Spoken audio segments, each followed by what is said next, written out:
than every week recap we will be doing on our fantasy football league, the Fellas Fantasy Football League here.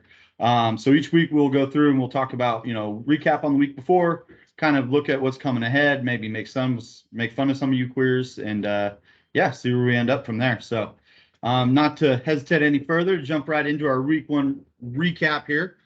Trevor, to take it away. What's up, guys? So just quick recap in case you haven't gone through the season, the one that they send out. The first matchup showing up on my page was me versus me, who was very cocky going into an auto-drafted team, thinking I was going to mollywop them. And because of that, because Joey spanked me so hardly, we ended up with a team name. He beat me 150 to 104, and a little team name because we changed it because that's what my team makes me do: squirts and pukes. Love it, love it. And then in the next matchup we had here, Lindo versus Matt, and that was a complete mollywhopping once again. Not as bad as Trevor getting his ass kicked, but Lindo took off and scored 150. It was one of the highest scores in the league last week. And little rebound from last year there for Lindo for sure. He was bottom of the barrel up to the top this year. We'll see what happens there. Yeah, I don't know that I'd buy it, though. I think he'll stay down there at the bottom. Fluke. The next matchup that we had was Quail Man team Doug Pruden versus Dirty Mike and the boys, also known as Donald Lowe. It was a fairly close matchup, but Donald was suspected to go in and just kick his ass by 21 points. But then Doug said, "Nah, fam, I'm coming in." It was, I believe, the third highest scorer so far. But we've got one more matchup down at the bottom that I'll be talking about. Doug came in way over projection and kicked Donald's ass. But hey, everybody kind of expected that to happen. For sure. The one we didn't expect to happen here. Oh my God. This was a complete murder. It's projected to be a close matchup. Was myself versus Tyson Matoza, for those that don't know. It's supposed to be about a 3-point matchup, and it ended up being about a 40-point mollywhopping. And I sadly was the lowest scoring team in the league last week with under 100 points. It wasn't that much lower than mine, only by 5. So I think we both suck, which maybe we shouldn't be making the video. Yeah, probably not. And the last matchup that we had of last week was our high point scorer, Michael Binger, also Bing Bong, team Bing Bong 247, coming in at 164.92 points. I don't think that'll be the biggest on the year, but it's definitely the biggest of the week. And KJ gave it a good college try, but he still got his ass whipped by 50 points. And that concludes our week 1 recap. And then going into the week 2 preview here, first and foremost, kind of want to look at some of the waiver wire pickups. In the waiver wire last week, we had the top pickup. Obviously, everybody knows Elijah Mitchell goes down. Got to get the next guy in line with the Niners. Jeff Wilson, which I ended up pulling off. Thank you, Quail Man, for not going for him. Very much appreciate that. You were top in the waiver wire order, and you must have overlooked that one there. Next best pickup, though, goes to Trevor with the DJ Chark pickup. That's going to be a huge one. They're going to be slinging it out there in Detroit for sure.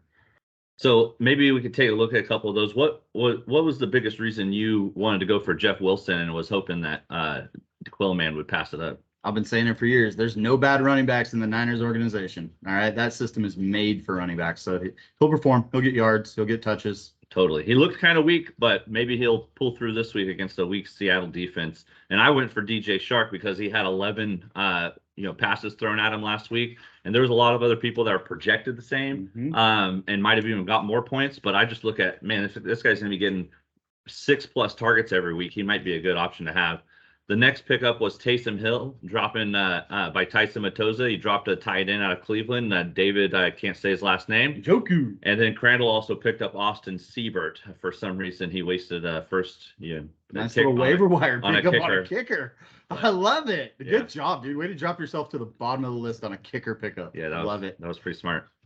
And then there's a couple others. We had Matt picking up James Robinson, dropping Robert Woods. I guess Robert Woods is still not going to be doing it this year. And then the last one from that week I also picked up was Mecole Hardman over George Pickens. I thought George Pickens would be badass.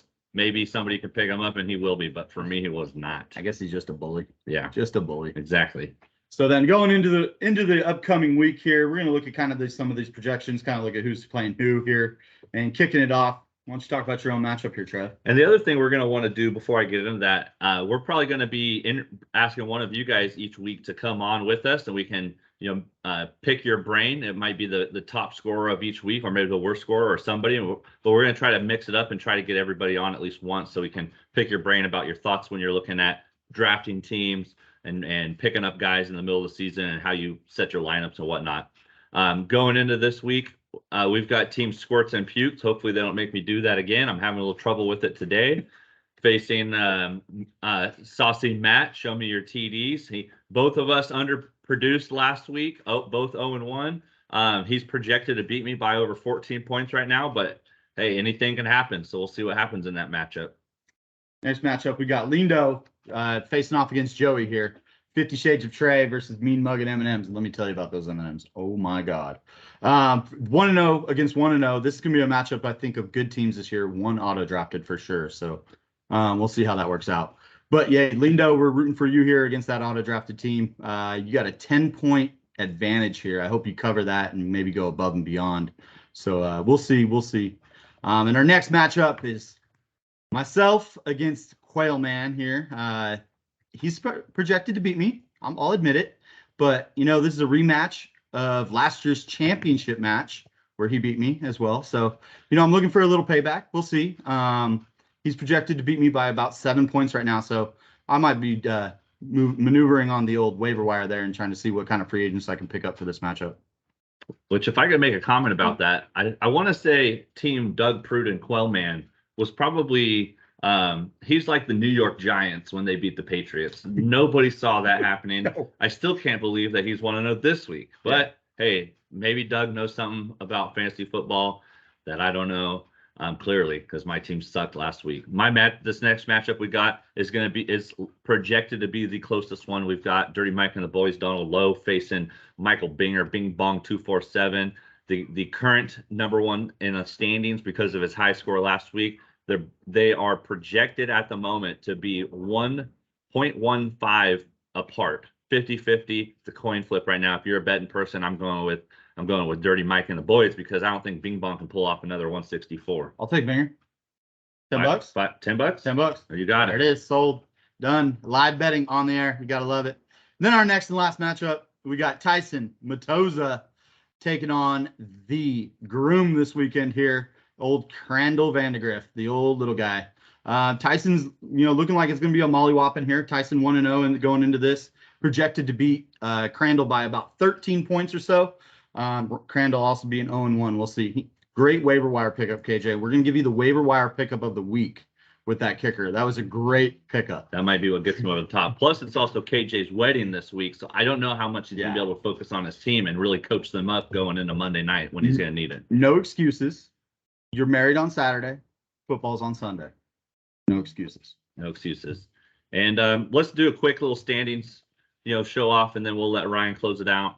Like I mentioned before, Michael Binger's at the very top, Bing Bong 247, because he had the highest points for 164.92. Next is Joe Moles, Auto Draft Central, 150, second place. That computer's damn good. Lindo picked himself up off of his bootstraps to get third, coming from the last place guy last year to third place.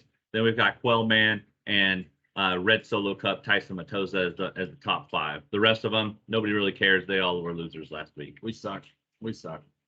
So, no, thank you guys for popping in here and watching this. Going into next week, we will be reaching out, trying to get somebody to hop on here with us. So we'll see who's available and who can do it.